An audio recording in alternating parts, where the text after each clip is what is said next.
সাংবাদিক মুন্নি সাহার ব্যাংক হিসাবে বেতনের বাইরে জমা হয়েছে ১৩৪ কোটি টাকা। এর মধ্যে তিনি বিভিন্ন সময় টাকা তুলেছেন ১২০ কোটি।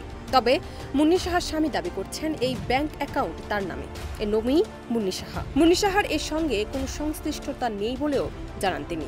বাংলাদেশ ব্যাংকের মতে স্থগিত হিসাবে এখন আছে মাত্র ১৪ কোটি টাকা। ব্যবসায়ী কবির হোসেনের ব্যাংক হিসেব হলেও এই লেনদেনের সঙ্গে মুন্নি সাহার নাম উঠে এসেছে। এদিকে লেনদেনের হিসেব করলে দেখা যায় ১৭টি ব্যাংকের মাধ্যমে লেনদেন হয়েছে। সবচেয়ে বেশি লেনদেন হয়েছে বেসরকারি ওয়ান ব্যাংকের মাধ্যমে। মুন্নি সাহার ব্যাংক অ্যাকাউন্ট ইতিমধ্যে জব্দ করা হয়েছে।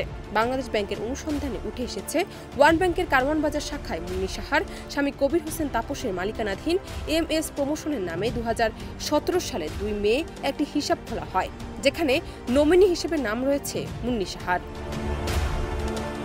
ওয়ান ব্যাংকের কারওয়ান বাজার শাখার অ্যাকাউন্ট নিয়ে জানতে চাইলে কবির হোসেন তাপস দেশ রূপান্তরকে বলেন, আমি বিজ্ঞাপন সংস্থা ইভেন্ট ম্যানেজমেন্ট ব্যবসার সাথে জড়িত।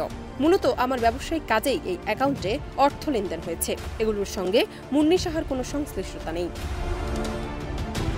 এখনো অ্যাকাউন্টে ১৪ কোটি টাকা আছে উল্লেখ করে তিনি বলেন, এখন অ্যাকাউন্টে কোনো টাকা নেই, এটা ভুল তথ্য। আর কিছুদিন আগে যে টাকা উত্তোলনের কথা হয়েছে সেটাও সঠিক নয়। ওয়ান ব্যাংকে গিয়ে খোঁজ নিলে এই বিষয়টি জানা যাবে। তবে যাই হোক না কেন, আমার ব্যবসার স্বার্থেই এসব লেনদেন হয়েছে। আর এগুলোর একদিনের লেনদেন না, বহুদিনের। জান্নাত নিপু, দেশ রূপান্তর।